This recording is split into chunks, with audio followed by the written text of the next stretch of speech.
Hello, everyone. It is Tuesday, the 4th of September, 2018. Thanks for joining me this morning. Hang on, little mic adjustment. It's 8:02 a.m. Chicago time, 9:02 Eastern on Tuesday, the 4th of September, 2018. Welcome to September. Welcome to the fall here in the U.S. We start schools today, at least in Chicago. And off to the races we go on a new scholastic year.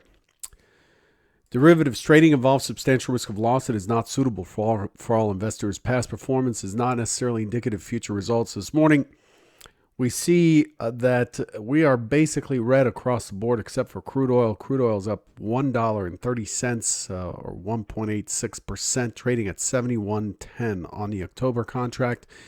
The dollar index is also up for 41 cents. Everything else is red. The laggards today, Euro stocks and the DAX down 1.3 and 1.2% respectively. Following that, we have gold, which is down $7.50. The U.S. Treasury bond, which, by the way, if you're looking at notes, the U.S. notes, we have rolled to December. So pay attention there. The Bund has not rolled yet. It's still in September, but the U.S. Treasuries are trading December along with gold. So overall, it looks like, I want to say risk off, but where's the money going? So it's not moving to Treasuries. It's not moving to gold. It's not moving to the euro or the yen. Those are down slightly as well. It seems like we're starting the month in cash or something. So that's where we stand in terms of risk sentiment this morning. Other than that, we're looking at the calendar to see what we've got on deck for the week. Since it's the beginning of the week, we're busy today with we had some PMI numbers this morning, also from PMI numbers from China as well as Europe. There's nothing in the U.S. session with just Fed Speaker Evans at 2:30 Eastern. But for the rest of the week, we have a fair number of releases. We do have unemployment and non-farm payrolls this Friday, and that's where that's likely to be the biggest focus of the week. Again, every day this week there are several releases, so lots of information or input to impact the auction. But Friday's the big day. Okay, so check out your favorite calendar. I'm not going to go through it. If you need a recommendation, just tweet at me or say something in chat. As far as what we expected on Friday versus what we got, here's the Friday expectation. To continue on with our usual routine. The primary expectation is a test down for a push towards 2907 and potentially 2910 or so. The secondary scenario is a push up that gets an impulse down from 2904 and gets us below the prior day's low with a pop higher into the close. What we actually got is a combination of those. We got scenario 2 initially, pushing higher than expected. It did hold the stock zone, set up a nice short setup right there on delta divergence early on.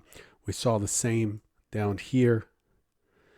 But we pushed higher, then we had this move down out of range, consolidate, and then we had this big turn up back up towards the 2904 on the close. So we had scenario 1 over here and 2 over here with a push down. Saw a fair number of opportunities on Friday. Also, we had some really good volume. Traded 1.07 million contracts versus 1.1 million is the mode of what's expected, the mode over the last 1,500 trading days or so. So volume was pretty much in line. What we did on Fridays, we explored below the prior day's range, Thursday's range, and we continued the one-time framing down, meaning lower highs. We've been on lower highs for since the peak, the all-time high on the 29th, and just held there. The overnight session, let's carry into the overnight session.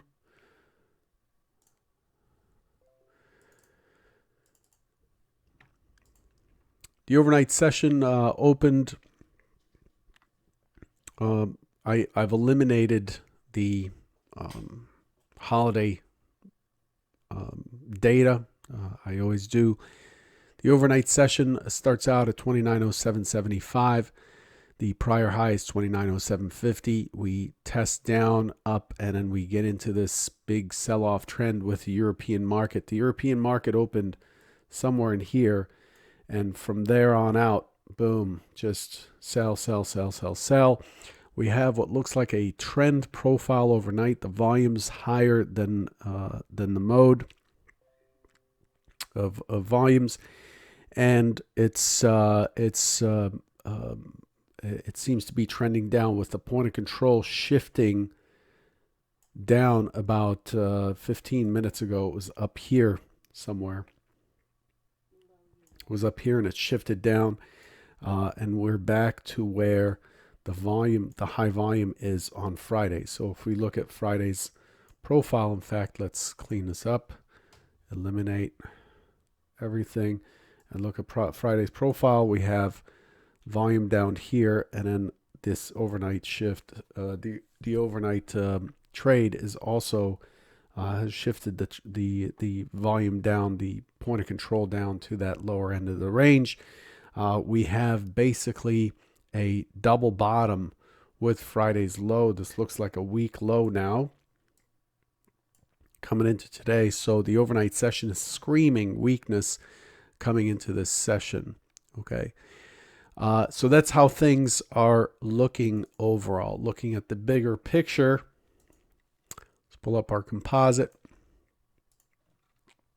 We still have a gap zone beneath us. We still have this gap. Looks like we are aiming for that potentially this morning, but we have put in a topping formation, and we keep one-time framing. So that's the high, lower high, lower high. So one-time framing down. The day trend is to the downside. The intermediate term, long-term trend is clearly to the for the bulls, with the all-time high being put in recently. So don't forget that, depending on your time frame, don't forget the bigger picture. But overall, we've rejected these higher prices and are moving down and building a lot of volume in this area with a gap zone beneath. Okay. The fib from this low to the high gives us a 50% right at the top of the gap zone as well. If you have IRT or Bookmap, those are marked on your chart. So that's how we're setting up. We're opening inside of Friday's range on the lower end. We're beneath 2,900, and we're away from Friday's close. So the question is, do we get responsive on the open? So as we push to look at what we're doing here, we're in a balance area, so we're going to keep extending this profile forward, this micro composite that you see, the yellow profile on the left that's moving. We keep extending that forward, and we have a point of control that has shifted down 28.97.50. We did finish higher on Friday. We finished up here 29.05.75, I believe, was the closing print. So let's see, 29.05.75 from memory. Had to double check.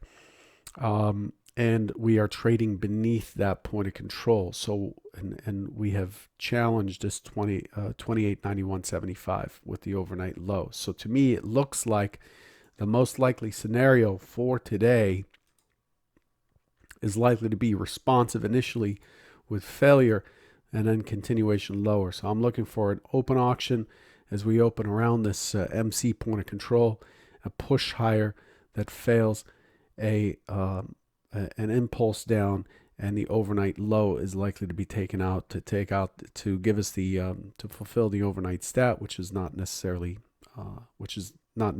but it's a high probability pullback, and then I'm looking for it to continue to test out the low of 28.87. 28.87 is this microcomposite low, and then we start getting into the gap zone, the gray area right there. The gap mid's right at 28.82. That becomes the next big target down with some confluence on this naked point of control for a pop into the close if we have that sort of energy today. So I'm looking forward to test up to 2,900, fail down, push the overnight low, push Friday's low, push the MC point of control, the MC composite low at 28.87, and then potentially get to 28.82. That gives us almost 20 points of range, which is kind of high, but the overnight session was pretty active. So it's very possible. I mean, it can turn anywhere beneath 28.9175, but I'm going to be looking for that 28.82 target once we get into the gap. If we don't get into the gap, then that's not likely to happen. Open auction on the secondary, drift down, get down into 28.9175, consolidate, get slow, impulse back up to 2,900, the point of control 28.9750, 2,900, and sit here and battle for a while before resuming and getting back to the close of Friday, right up here at 29.0575. That's the secondary scenario. And that sets us up for another day of a lower low, but then threatens the lower high, ending with the one-time framing down and potentially starting the run back up to 29.15 and all-time highs if that takes place. Okay, so that's how things are shaping up. It's kind of the start of a new season today. So it's really an important time for you to assess what your goals are going to be. If you're trading without setting goals, that's okay, but don't expect progress. Okay, so if you're comfortable with just kind of drifting along and you have the time and the money to do so, that's fine. But if you're looking to get results, if you're on a time schedule or on a time crunch or a deadline with a job or your family or something, you really should sit down and figure out where you are. So in order for you to set goals, you need to know where you are. So the best way to measure that is to measure expectancy. Take your performance and measure expectancy. If you don't know what your expectancy is, then you're not tracking your performance. So maybe it's a good day for you to start a trading log. Put in every trade, entry, exit, P&L, and so on. And is it a win, loss? Then figure out your percent wins, the average size of your win, the average size of your loss, the percent loss, and that gives you your expectancy. Once you know what your expectancy is, you start to create goals. So if your expectancy, given all of your trades, wins and losses in, say, the S&P or crude oil, let's say it's crude oil, your expectancy is -2 ticks or something like that. That's your average. In other words, every time you get in and out of a trade, we expect you to lose $20. Okay, that's the expected value. And so this is a good day for you to say, okay, by the end of the week, I'm looking for this week's expected value to be 0 or -1 instead of -2. And then next week, it'll be X. based on this week's performance, and so on and so forth. And what that does is it starts to narrow down the number of trades you take, which reduces your cost. It starts to force you to be patient because you're trading for a better expectancy, not trading to regain your losses. Don't trade to regain your losses. Your losses are your losses. They're gone. And the last trade has no bearing on the current trade. Just remember that. You can't make up for the last trade by taking a bigger trade this time. That doesn't work very well in my experience. So set a goal, track it. If you set a goal and track it, you'll start to find that you're trading less, you're trading smarter, you're being more patient, you're allowing the market to come to you, you're more likely to look at probabilities of a trade working, you're more likely to define risk. In other words, you're more likely to trade like a professional. So that's what's important. That's what you're here for. Good luck today. It's a new start. Let's make the best of it. Take care.